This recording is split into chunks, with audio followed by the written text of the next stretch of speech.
Vamos ler a Bíblia, Marcos capítulo 2.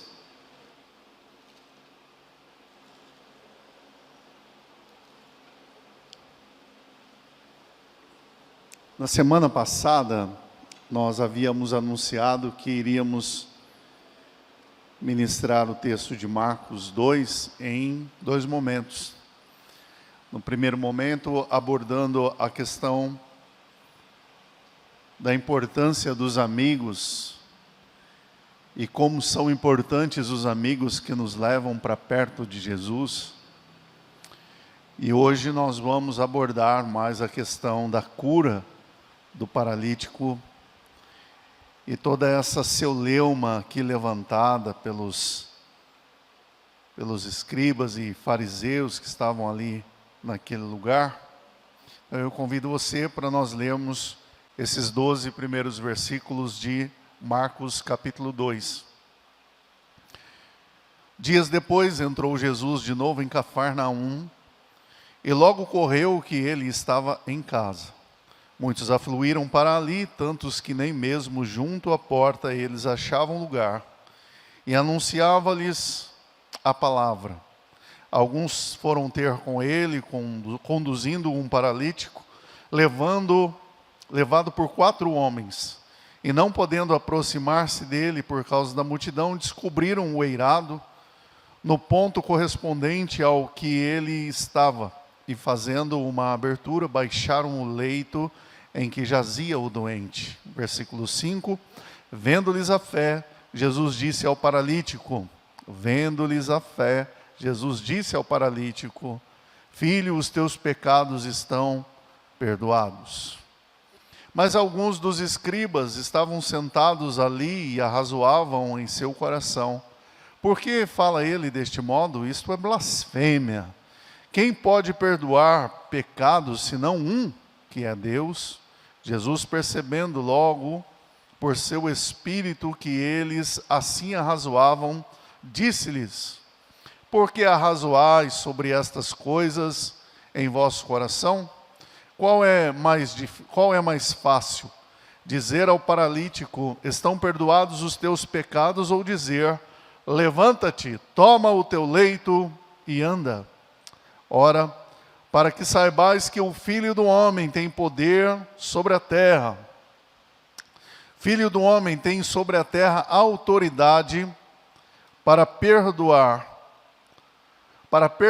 pecados, disse ao paralítico, eu te mando, levanta-te, toma o teu leito e vai para a tua casa. Então ele se levantou e no mesmo instante, tomando o leito, retirou-se à vista de todos, a ponto de se admirarem todos e darem glória a Deus, dizendo, jamais vimos coisa assim.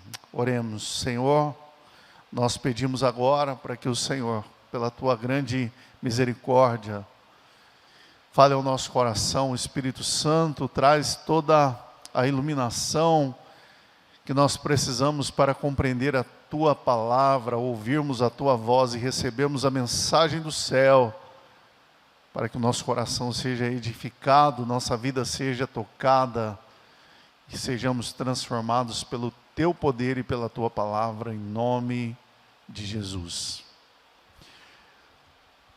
Meus irmãos, Cafarnaum é conhecida como a cidade de Jesus. É interessante que quando nós pensamos sobre qual é a cidade de Jesus, podemos pensar em Belém, podemos pensar em Jerusalém, mas pensar em Cafarnaum foi a grande surpresa para mim e para muitos que estudam a Bíblia, ver que Cafarnaum é conhecida como a cidade de Jesus, porque é o lugar onde Jesus passou mais tempo. Cafarnaum era uma região, uma cidade portuária, muito influente na região da Galileia, ou seja, ao norte da Palestina, aonde chegavam muitos mercadores, aonde as tropas romanas sempre estavam acessando aquela região, e é em Cafarnaum que havia também um importante órgão do governo romano, que era uma alfândega, aonde todos aqueles que aportavam ali, todos aqueles que passavam por aquela região, eles precisavam pagar os seus impostos, era ali que os fiscais olhavam tudo que estava entrando no continente, que vinha chegando ali através do porto que havia em Cafarnaum. Cafarnaum, uma cidade importante, está localizada numa região estratégica.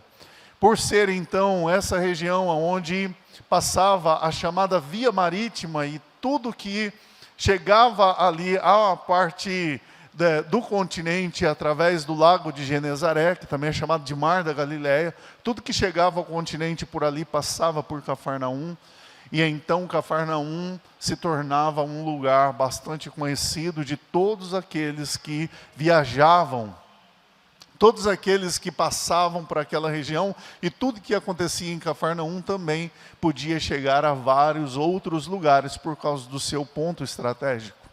Agora você me pergunta, mas por que Cafarnaum é conhecido como a cidade de Jesus? Cafarnaum é conhecido como a cidade de Jesus porque é o lugar onde Jesus passa mais tempo, onde Jesus faz mais milagres. No capítulo 1, do versículo 32 até o 34, diz que Jesus chega em Cafarnaum e eles levam para perto de Jesus muitos enfermos e endemoniados. Todos eles são curados e libertos. Cafarnaum conhecia Jesus. Há dentro da tradição cristã uma história que diz que Salomé, que é reconhecida pela tradição cristã como a tia de Jesus, ou uma prima de Jesus, sendo prima ou irmã de Maria, mãe de Jesus, morava em Cafarnaum, e essa Salomé era mulher de Zebedeu, Zebedeu que é pai de João e Tiago. E ela morava ali naquela região de Cafarnaum. Alguns dizem que talvez por este motivo Jesus estava sempre em Cafarnaum. Jesus estava em Cafarnaum e tudo que acontecia em Cafarnaum se tornava conhecido por toda aquela região. Quem sabe Jesus, não utilizando desse conhecimento, ele se coloca nesse lugar estratégico para que o mundo pudesse ter acesso à mensagem de salvação que ele estava anunciando ali naquele lugar. Cafarnaum era uma cidade de aproximadamente, dizem os historiadores, aproximadamente 1.500 a 2.000 pessoas. Não era uma cidade grande dentro da nossa perspectiva de cidade grande hoje, mas era uma importante cidade. Era uma importante cidade. Ali Jesus fez muitos milagres, ali Jesus alimentou a multidão, ali Jesus curou, ali Jesus libertou muitas pessoas. Portanto, não é de se estranhar que quando Jesus ele chega naquela casa, muitos afluíam para aquele lugar onde Jesus estava, porque havia uma expectativa no coração das pessoas, que se Jesus estava ali, algo poderia acontecer. Pessoas poderiam ser curadas, libertas, transformadas. Almas seriam salvas porque Jesus estava ali, naquele lugar, naquela cidade. Uma multidão se aglomerava no lugar onde Jesus estava, porque havia uma expectativa de que ali poderia acontecer um milagre. Abra o seu coração. O primeiro passo para um milagre é a expectativa. O primeiro passo para um milagre, meus irmãos, é a expectativa. É você acreditar no seu coração e buscar de que Deus vai fazer algo novo. Meus irmãos, eu confesso a vocês quantas e quantas vezes nós não chegamos à igreja sem expectativas. Quantas e quantas vezes eu não fui à igreja sem expectativas. Vamos, meus irmãos, à igreja porque é um costume, porque se nós não formos, talvez vamos nos sentir mal. Puxa vida, tinha culto e eu não fui ao culto. Nossa, agora só na semana que vem. Não sei. O que é que te motiva a estar aqui nessa noite? Um milagre começa a partir do momento em que no teu coração passa a haver uma expectativa de que hoje Deus pode mudar a sua sorte, Deus pode mudar a sua vida, Deus pode mudar o seu caminho. E pessoas que têm uma grande expectativa diante de Deus, está perto de experimentar um grande milagre de Deus, porque essa expectativa vai levar o crente a buscar o Senhor, vai levar o pecador a buscar o Senhor, vai levar aquele homem, aquela mulher que tem e reconhece a sua necessidade, sabe do que precisa, para mais perto de Deus. E quanto mais perto de Deus nós estamos, maior a nossa expectativa e maior a possibilidade de um milagre acontecer. Coisas grandes acontecem, oh aleluia, presta atenção no que Deus está falando conosco, meus irmãos. Coisas grandes acontecem quando há uma grande expectativa no seu coração. Há muitas pessoas que vêm à igreja sem esperar coisa nenhuma. Há muitas pessoas que oram sem esperar coisa nenhuma. Há muitas pessoas que abrem a Bíblia para ler a palavra de Deus sem expectativa nenhuma. E muitas vezes se surpreende porque Deus está fazendo na vida do irmão, porque Deus está fazendo na vida de outro irmão, porque Deus está fazendo na casa do fulano, porque Deus está fazendo na igreja do Beltrano. Por quê, meus irmãos? Porque o que move muitas vezes cada um de nós a experimentarmos grandes coisas de Deus é o tamanho da expectativa que invade o nosso coração. Se você não busca nada, você não encontra nada. Se você não espera nada, você não acha nada. Qual é a sua expectativa? Sabe por que as pessoas correram para essa casa? Porque havia expectativa. Porque Jesus estava ali. E eles sabiam que onde Jesus estava, algo iria acontecer. Quando eu saio da minha casa, eu preciso colocar o meu coração diante de Deus para dizer: Senhor, eu vou ao culto e o Senhor vai estar lá. Então eu tenho a expectativa de que alguma coisa na minha vida vai acontecer, porque o Senhor vai estar lá. O teu povo vai cantar, nós vamos adorar, e Deus vai se manifestar com poder. Meus irmãos, se não há expectativa no seu coração, como nós podemos esperar que vamos experimentar algo sobrenatural, se não há expectativa quanto ao sobrenatural? O que te move aqui nesse lugar essa noite? Nunca teremos mais do que aquilo que buscamos. Nunca teremos mais do que aquilo que almejamos. Se você espera alcançar pouco, você sempre terá pouco. Mas se você espera alcançar o sobrenatural, você vai experimentar algo muito maior do que você imagina. Qual é a sua expectativa? 4 homens tomaram um paralítico, amigo deles, e foram até Jesus, aonde Jesus estava. Mas imaginem vocês, na marcha de um homem é uma velocidade, na marcha de 4 homens carregando um quinto, a marcha é mais lenta, é natural. Eles chegam atrasados, ou eles chegam depois da multidão, é óbvio isso. E quando eles chegam lá, eles não conseguem entrar, até que um olha para cima, vê o telhado e resolve levar o sujeito para cima do telhado daquela casa. Eles abrem um buraco no telhado e descem aquele homem até os pés de Jesus. E agora ele está ali, aos pés de Jesus, porque os seus amigos tiveram a coragem, a audácia de fazer um buraco naquele telhado para descer o amigo deles ali, porque a expectativa era grande. Eles disseram: nós viemos trazer o nosso amigo aqui e nós vamos levá-lo até onde Jesus está. E arrumaram uma estratégia, porque quem tem essa expectativa, quem tem essa fé, capaz de mover não só o seu coração, mas capaz de mover outras pessoas na mesma fé, vai buscar sempre uma alternativa para alcançar os seus objetivos. E colocam esse paralítico aos pés de Jesus, e ali ele estava agora. E Jesus então olha para aquele paralítico, eles desceram ele pelo teto. Imagina Jesus olhando para cima e vendo um homem sendo descido ali, deitado numa maca. Eles arrumaram um jeito de amarrar umas cordas e desceram aquele sujeito ali pelo teto. Normalmente o pé direito das casas não era muito alto.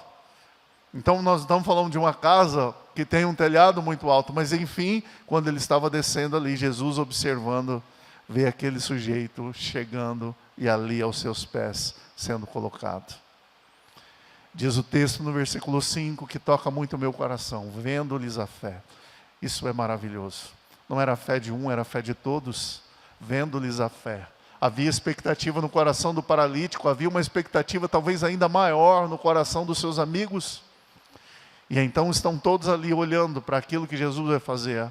Só que Jesus surpreende a todos com uma palavra.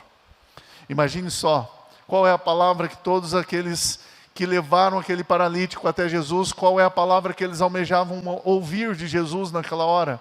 Qual é a palavra que o paralítico almeja ouvir de Jesus naquele instante? Seja curado, levanta e anda. Não. E aí, queridos, que eu chamo a sua atenção para a mensagem de Deus para o nosso coração hoje, nessa noite, aqui nesse lugar. Jesus diz para ele: os teus pecados estão perdoados. E eu imagino que talvez rolou uma decepção para o paralítico e para os amigos do paralítico. Eles olham um para o outro, imagino eu. Eles olham para o amigo lá embaixo e diz: os teus pecados estão perdoados. Mas não era isso que eles queriam ouvir. Eles queriam ouvir: levanta-te e anda. Eles queriam ouvir: você está curado.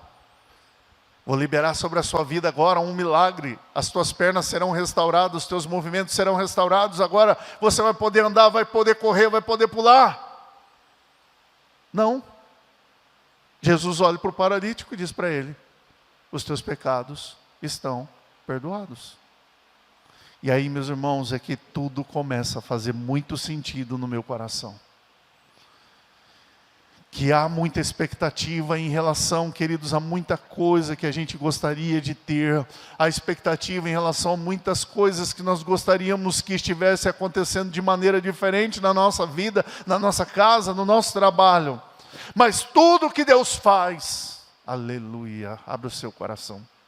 Tudo que Deus faz, passa primeiro por um processo de tratamento, de purificação, de transformação.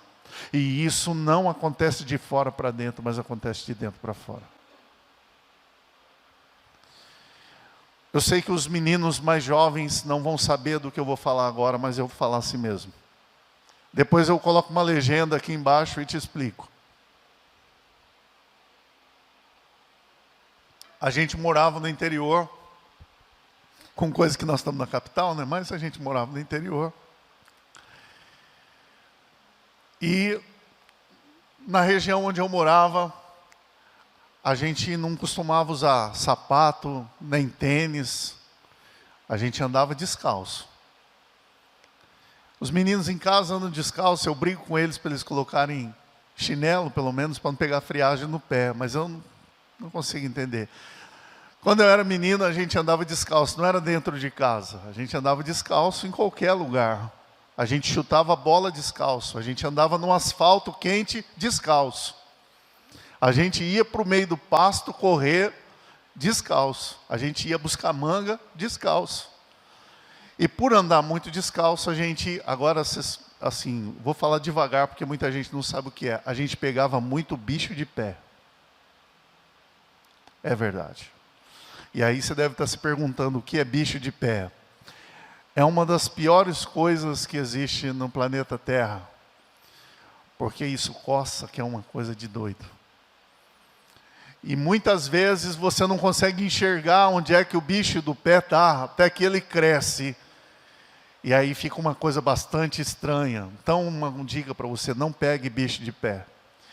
E a minha avó já tinha pegado a manha, já funcionava direitinho. E ela pegava o nosso pé e ia lá onde o bichinho estava, com uma agulha, e tirava o bicho de pé. Mas o que acontecia? A gente pensava naquele momento: nossa, nunca mais vou andar descalço. Até o outro dia que você estava descalço de novo. E pegava bicho de pé outra vez. E aí, quando você pegava o bicho de pé e passava por todo aquele sofrimento para tirar o bichinho dali, você falava: nunca mais eu vou andar descalço de novo. Mas andava. Sabe o que acontece, meus irmãos? Deus está fazendo algo na nossa vida que precisa começar de dentro para fora. Se Deus nos der o que nós tanto almejamos, sem mudar esse coração pecador, cheio de desejos pecaminosos que existe dentro de você, É Deus liberando bênçãos sobre a sua vida e você jogando as bênçãos de Deus fora. É Deus derramando graça sobre a sua vida e você se afastando de Deus. É Deus te abraçando e você rejeitando a Deus. Porque, meus irmãos, dentro de você pulsa, dentro de você bate um coração pecador que almeja servir apenas as suas próprias paixões. Há dentro de cada um de nós um coração egoísta que precisa ser transformado. Há dentro de nós, queridos, uma natureza contra a qual nós lutamos dia e noite para podermos servir ao Senhor com fidelidade, para que possamos seguir a palavra de Deus, para que possamos amar a Deus. E se nós não entendermos, queridos, que estamos em luta, que estamos em batalha, porque servir a Deus significa se dispor, batalhar e lutar contra essa terrível natureza, nós então, queridos, não importa o quanto Deus nos dê, não importa o quanto Deus faça, mesmo assim, nós perderemos a batalha. Porque dentro de nós existe algo terrível, que é esse coração pecador. Jesus sabia qual era a expectativa daqueles homens que foram buscar Jesus, levar o seu amigo paralítico. E eles precisavam ouvir naquele momento em que o seu amigo está ali aos pés de Jesus, ele precisava ouvir: os teus pecados estão perdoados. Porque a obra de Deus começa de dentro para fora.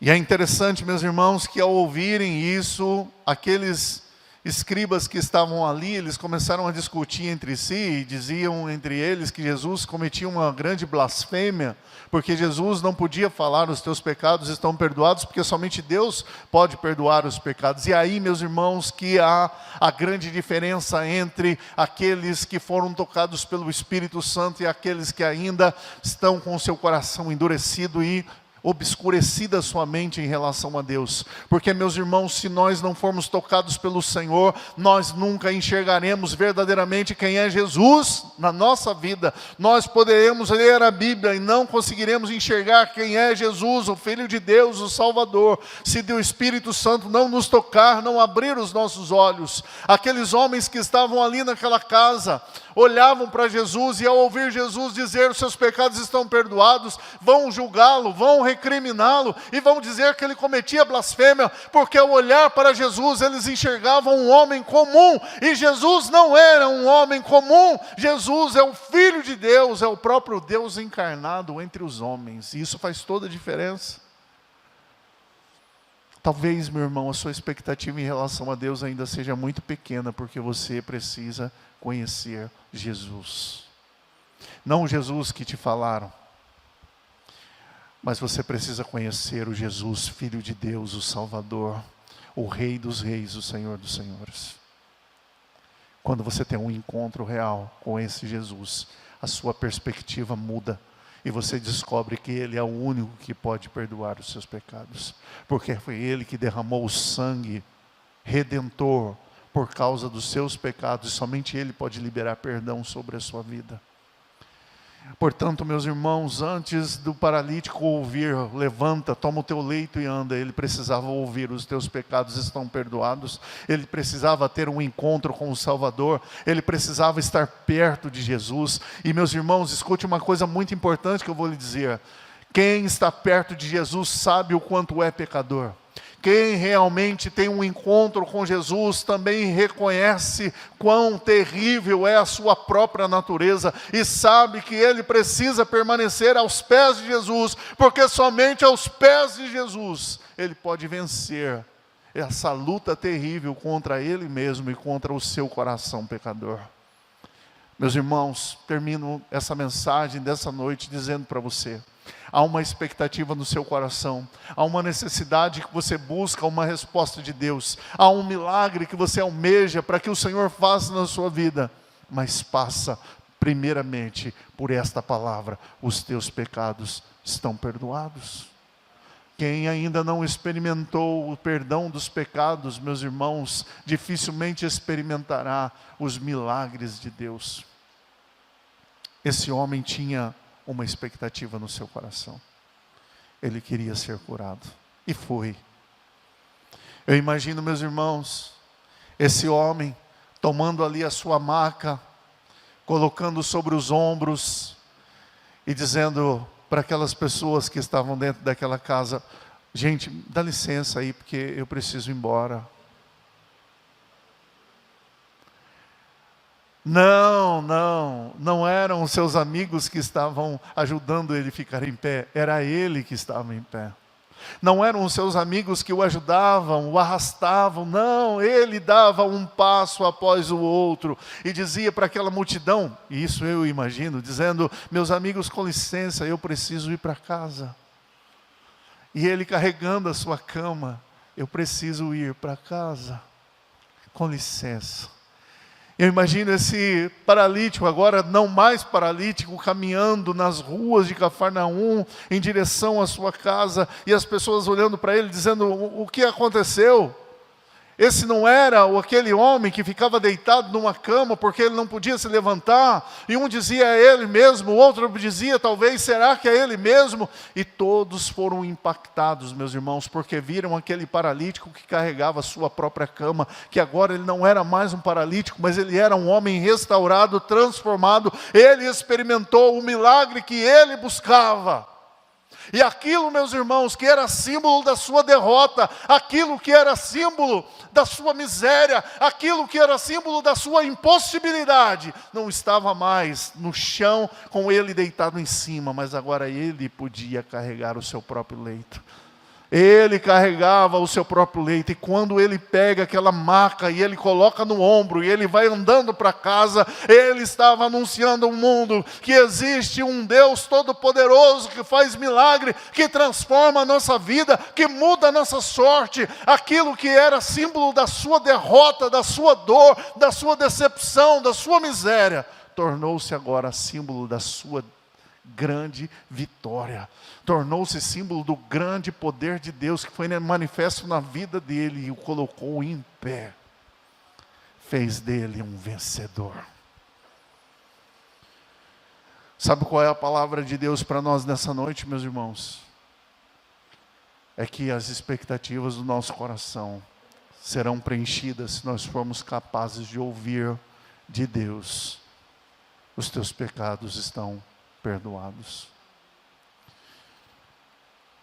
Isso significa, meus irmãos, que para quem quer ouvir sobre o perdão, precisa reconhecer quem realmente é. O grande problema, meus irmãos, é que nós nos achamos bons demais, santos demais, perfeitos demais. Ou nos sentimos na liberdade de dizer ao mundo que o mundo precisa conviver com a nossa imperfeição.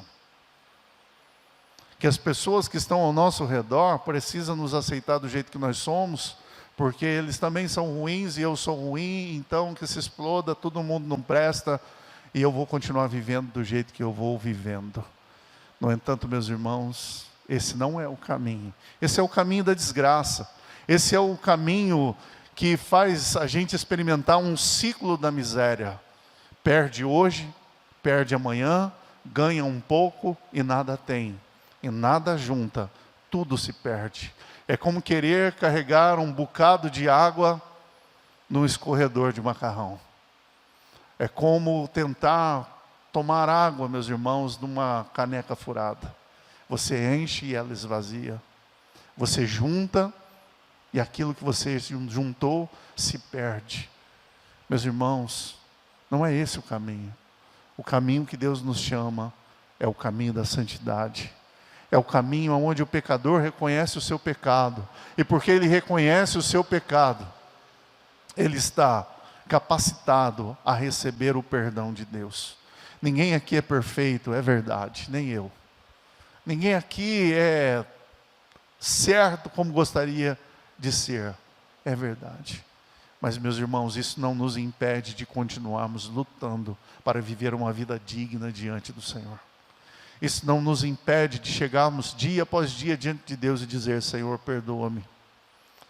Dizer: Senhor, eu preciso ser tratado.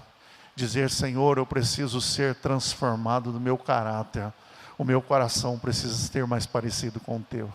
Isso não impede, meus irmãos, nós de nos achegarmos diante de Deus e dizer para Jesus: Senhor, tem misericórdia de mim. Porque esse, meus irmãos, é o caminho da cura, esse é o caminho da libertação, esse é o caminho da vitória. Um coração humilde o Senhor não rejeitará. Esse é o caminho, meus irmãos, aos pés de Jesus. Aquele que foi colocado aos pés de Jesus, alcançou de Jesus um grande milagre.